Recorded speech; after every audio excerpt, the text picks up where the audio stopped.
everyone. Today we will talk about family's goal. When a family doesn't have a goal, it's hard to know where they are going. A family needs a vision so they can walk together. They can together work towards one goal. And if we read in the Bible, God also gives us a goal, as it is written in Hebrews 12, verse 1.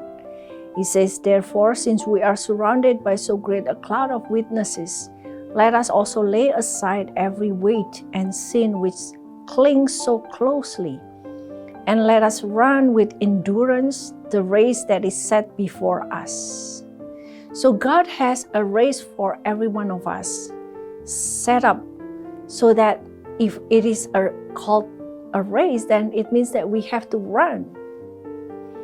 And we have in this life to run and run and run.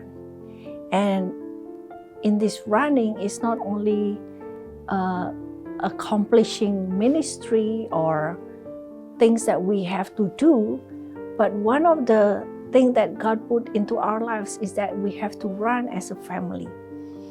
God has a goal for your family, and we have to run towards that goal.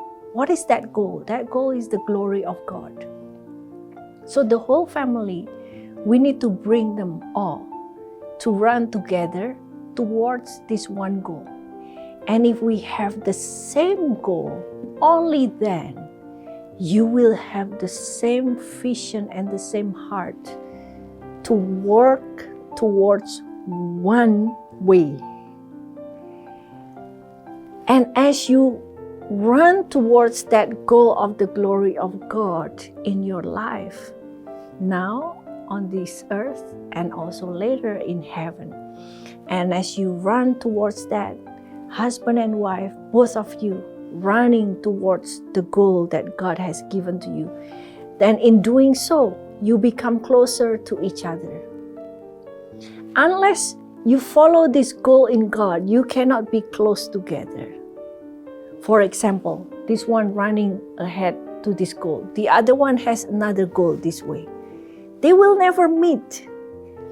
But just like a triangle, when you and your spouse are running towards one point, which is the top of the triangle, then you will become closer to one another.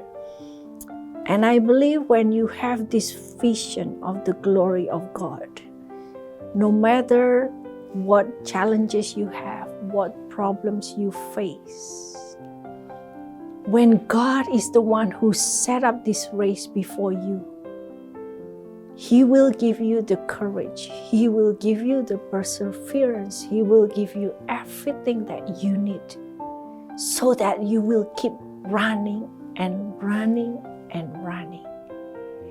When you have that goal in mind, when you see the glory of God, all these sufferings that we have is achieving for a glory that is far greater beyond anything. So when you see that glorious reward you have, then you will have what is called hope. As long as you have hope in your family, you will keep going. And hope will not disappoint you. That's what the scriptures say. Because the love of God has been poured out into our hearts by the Holy Spirit. So if we have God's love, keep pouring out. The promises of God for your family, for your children, keep pouring out into your life. Then you will be strengthened for the hope that you are running for. So I pray that whoever you are in your family, maybe you are the husband or the wife or the children, look to the goal, that there is the heavenly glory, eternal glory beyond anything, far above everything that you've experienced. And the God who called you to run, He will give you the strength to do so until you become more than conqueror. God bless you.